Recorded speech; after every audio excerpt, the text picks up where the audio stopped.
Saya meyakini yang terjadi dengan inisial Y atau Yosep itu adalah error in persona, salah tangkap.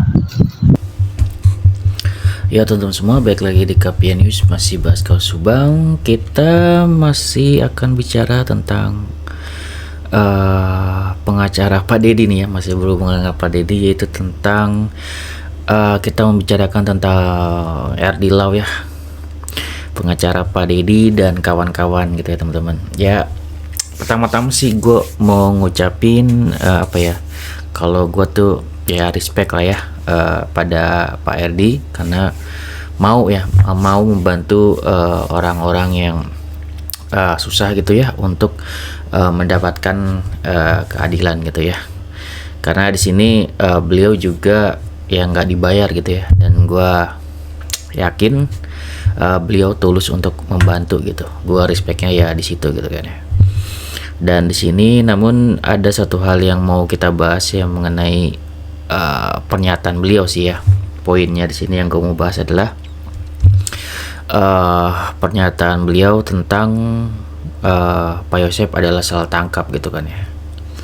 Kita bahas hal itu. Jadi seperti teman-teman ketahui ya teman-teman. Jadi seperti teman-teman ketahui ya teman-teman, kemarin ya saat Edi Law bersama Pak Deddy dan kawan-kawan untuk melapor gitu kan ya, saat datang gitu dan wawancara dengan Kang Freddy ya teman-teman, di videonya mungkin udah lihat ya gitu, teman-teman bisa lihat sendiri ya. Memang itu di awal gitu kan ya, Pak Edi Law ini membicarakan tentang pelaporan gitu kan ya Pak Deddy di kantor polisi. Tapi ujung-ujungnya yaitu ngomongin Pak Yosep gitu, anehnya gitu kan ya. Beliau menyatakan Pak Yosep salah tangkap gitu. Itu yang jadi pembicaraan di para netizen kan kayak gitu ya. Para netizen berkomentar ya, kita setuju untuk mendukung sepenuhnya untuk Pak Herdi Law itu membela orang susah ya gitu ya, untuk mendapatkan keadilan di sini, melapor gitu kan ya. Dan tapi di sini sangat disayangkan gitu kan ya, beliau juga menyatakan tentang Pak Yosep salah tangkap gitu, seolah-olah disamakan dengan kasus Sangkatata dan lain-lainnya yang beliau sekarang urus gitu kan ya, atau disamakan dengan kasus Pina gitu ya. Di sini dengan pernyataan beliau seperti itu, jadi apa ya, di sini kalau gue lihat jadi itu seolah apa ya, RD Law ini juga bagian dari pengacaranya Pak Yosep gitu, seolah-olah seperti itu. Jadi poin yang gue mau bicarain di sini adalah begini ya. Jika ya secara normalnya nih ya teman-teman, secara normalnya saat seorang pengacara gitu ya diwawancarai, dan itu posisinya formal ya diwawancarai, itu jika beliau sebagai pengacara, jika ditanya pun misalkan nih sama sama wartawan gitu mengenai Pak Yosep, misal andai ditanya pun gitu kan ya, tentunya harusnya beliau menjawab ya no comment, harusnya seperti itu ya, dan silakan tanyakan ke Pak Rohman gitu kan ya, karena beliau yang lebih berhak mendanggapi sebagai kuasa hukum Pak Yosep gitu ya. Ya seperti itu ya teman-teman. Namun beda halnya jika RD Law itu sekedar berpendapat ya. Kalau berpendapat kan boleh-boleh aja, misalkan beliau akan berkata seperti ini gitu ya, bahwa soal Pak Yosep misalkan gitu memang bukan hak kami misalkan kayak gitu. Terus tapi kami dari RD Law berpendapat bahwa Pak Yosep salah tangkap. Nah itu kan beda lagi kan kayak gitu ya teman-teman. Nah jadi kalau di wawancara kemarin itu beda ya teman-teman. Jadi Pak RD Law ini tegas gitu membela Pak Yosep. Jadi seolah beliau ini sebagai pengacaranya gitu, seolah-olah gitu ya, bahkan mengajak orang-orang untuk memberikan dukungan gitu kan ya. Kalau posisinya sebagai rakyat Indonesia ya sah-sah aja, namun posisinya situ seolah-olah beliau itu seperti pengacara Pak Yosep gitu. Itu sebenarnya agak aneh ya kalau menurut gua, karena di situ bukan kapasitasnya sebenarnya gitu.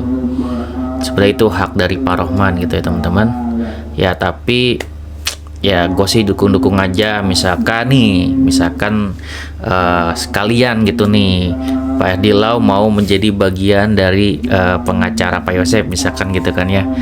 Jika memang beliau berkata begitu atau membela Pak Yosep dengan kata-kata salah tangkap, ya sekalian aja gitu menjadi pengacaranya Pak Yosep. Kalau menurut gue seperti itu. Jadi sangat bagus juga gitu kan untuk mendapatkan dukungan sebanyak-banyaknya gitu kan ya, dari masyarakat ataupun dari pengacara-pengacara lainnya yang sepemikiran dengan beliau kan kayak gitu.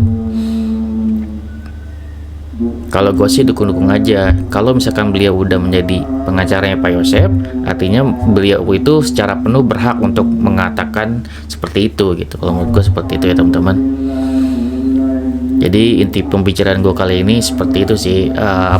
Gue sih dukung-dukung aja kalau Pak Herdi Lau mau jadi pengacara Pak Yosep gitu kan ya, dan bisa resmi gitu kan mengatakan bahwa Pak Yosep salah tangkap misalkan kayak gitu. Namun di sini paling resikonya adalah ya seperti layaknya senjata makan tuan sih nanti gitu kan, jika Pak Herdi Lau menjadi pengacara Pak Yosep. Kenapa begitu bang gitu kan? Ya karena sederhana ya, karena kliennya itu adalah Pak Deddy, dimana Pak Deddy ini justru akan malah menjebloskan Pak Yosep untuk kedua kalinya gitu. Ya karena sudah jelas di sini Yoris pasti kena, Yosep pun juga akan kena gitu kan.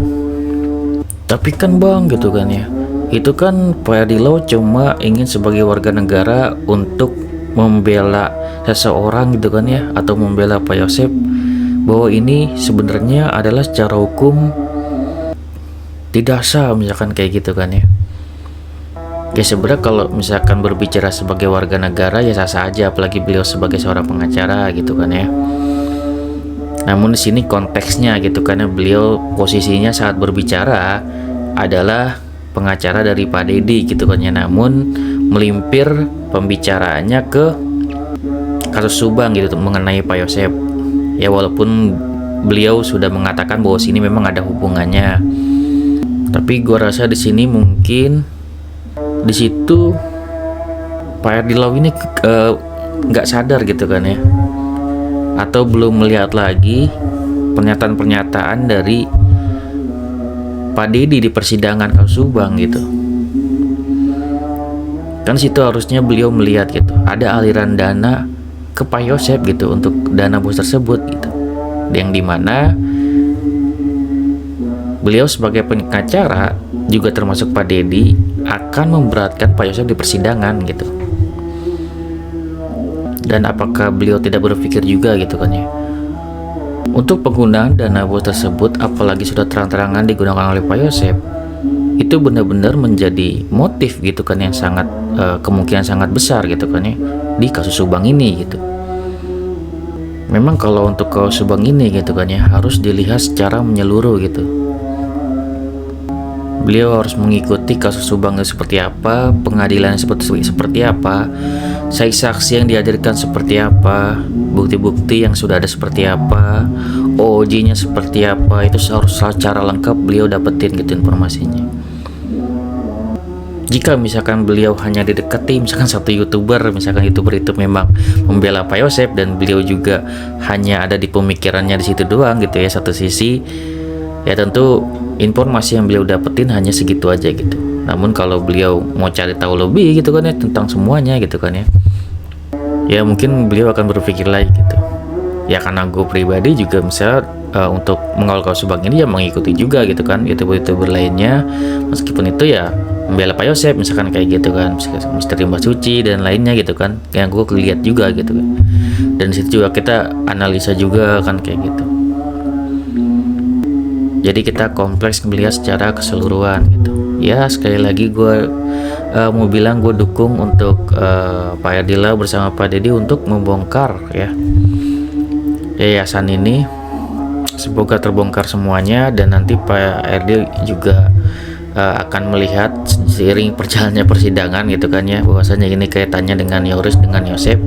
Mereka tidak bisa menghindar lagi mengenai uang dana bos yang diselewengkan, sudah sangat jelas gitu kan ya. Bahkan di kasus Subang sudah diungkapkan juga sama Pak Deddy, dana alirannya ke Pak Yosep, ke Yoris gitu. Jadi mereka berdua udah pasti kena kan kayak gitu. Dan ini membuktikan bahwasannya motifnya sangat besar di kasus Subang ini mengenai dana bos tersebut gitu. Namun gue juga mendukung juga ya untuk Pak RD kalau misalkan mau jadi pengacaranya Pak Yosep juga nggak masalah, dan menerima dukungan banyak orang misalkan kayak gitu kan yang sepemikiran gitu, itu juga nggak masalah juga gitu, dan itu fair-fair aja gitu ya. Namun kalau misalkan Pak RD posisinya bukan sebagai pengacara Pak Yosep, jadi kata-kata Pak RD Lau ini jadi hanya sebuah komentar dari pengacara lainnya gitu, bukan dari pengacara Pak Yosep seolah seperti itu. Jadi tidak ada kapasitas di situ. Kalau menurut gue begitu ya teman-teman, karena itu kapasitas dari Pak Rohman gitu ya. Oke, segitu ya dari gue, semoga bermanfaat. Assalamualaikum warahmatullahi wabarakatuh. See you next video teman-teman.